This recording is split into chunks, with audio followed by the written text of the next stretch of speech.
test of interactions of the sun, atmosphere, and oceans. Question 1. Which part of the Earth's surface receives the most direct rays from the sun? Is it A, ocean, B, equator, C, poles, or D, mountains? Question 2. Which physical property of hot air results in the development of convection currents? Is it density, G, humidity, H, mass, or J, speed? Question number 3. Which of the following statements accurately describes the atmospheric patterns that influence local weather? Is it high and low pressure systems and warm and cold fronts that typically move from east to west across the globe, bringing temperature changes and precipitation caused by convection? Is it that local weather is determined by the temperature of the different layers of the atmosphere? C, as the temperature of air changes, the pressure of the air also changes. This difference causes convection of air masses, resulting in high and low pressure system and warm and cold fronts that move across the globe.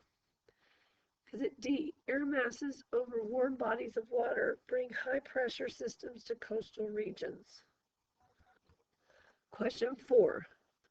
What is one condition that is necessary for a hurricane to form?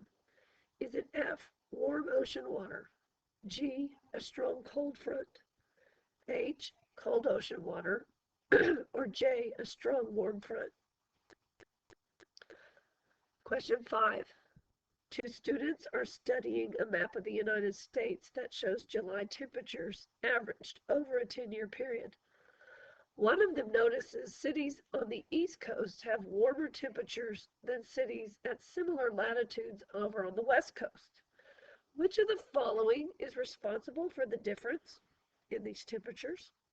Is it A, El Nino brings rain and cool weather to the West Coast but does not affect the East Coast as much?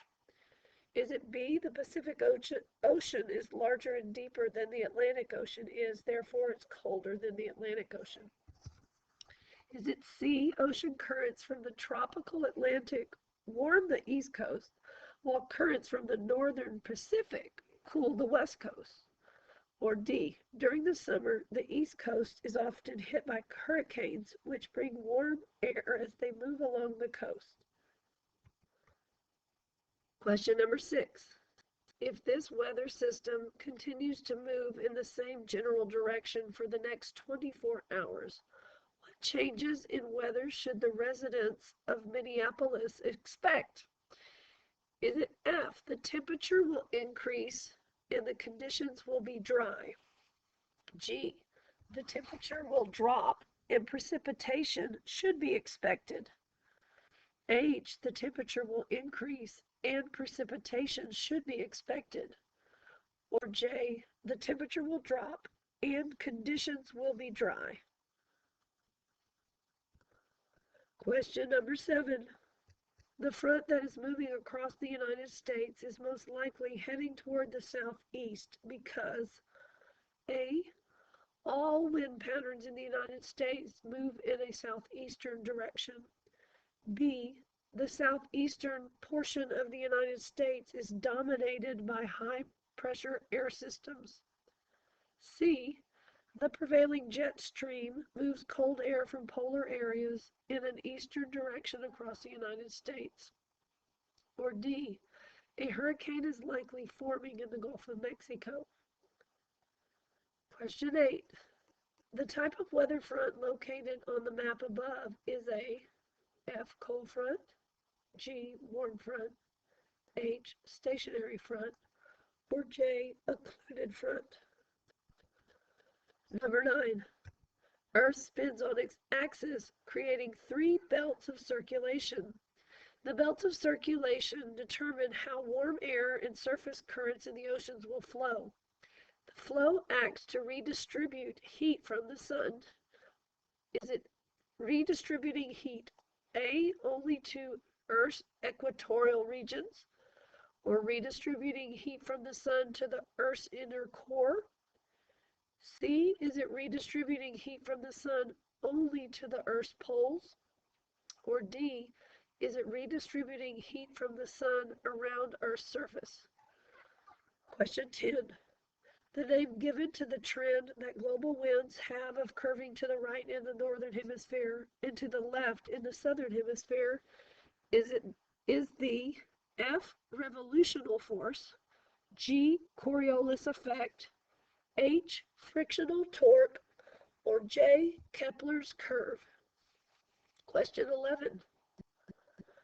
Earth's atmosphere and oceans transfer heat through the evaporation and movement of water, producing A, solar eclipses and lunar storms, B, magnetic reversals in living organisms, C, winds and ocean currents, or D, earthquakes and volcanoes. Question number 12. The primary source of energy that drives convection within the atmosphere and ocean is F, the moon, G, friction as the Earth spins, H, Earth, or J, the sun. Question 13. The diagram below displays air masses over different regions of the Earth. Which of the following air masses is a dry and cold air mass? Is that air mass number 1, air mass number 2, C is air mass number 3, and D is air mass number 4? Number 14. Using the diagram from above, which air mass would be warm and moist? Is it F, air mass number 1, G, air mass number 2, H, air mass number 3, or J, air mass number 4? Number 15.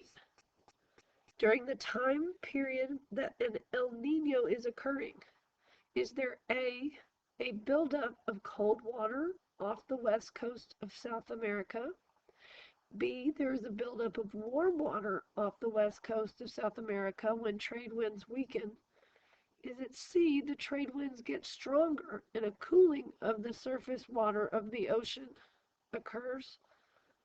Or D, Antarctica will have a dramatic increase in its temperature? Question number 16. The illustration below shows the Earth's wind belts. How does the sun's energy influence these patterns? Does it F, create solar wind, pushing air in the Earth's atmosphere and resulting in currents? Does it G, cause different latitudes to have different climates, limiting the areas in which the wind can blow? Is it H, it warms the Earth's surface, causing changes in air temperature and pressure? Or is it J, it causes water vapor to enter the atmosphere, making some wind belts more humid? And last question, number 17.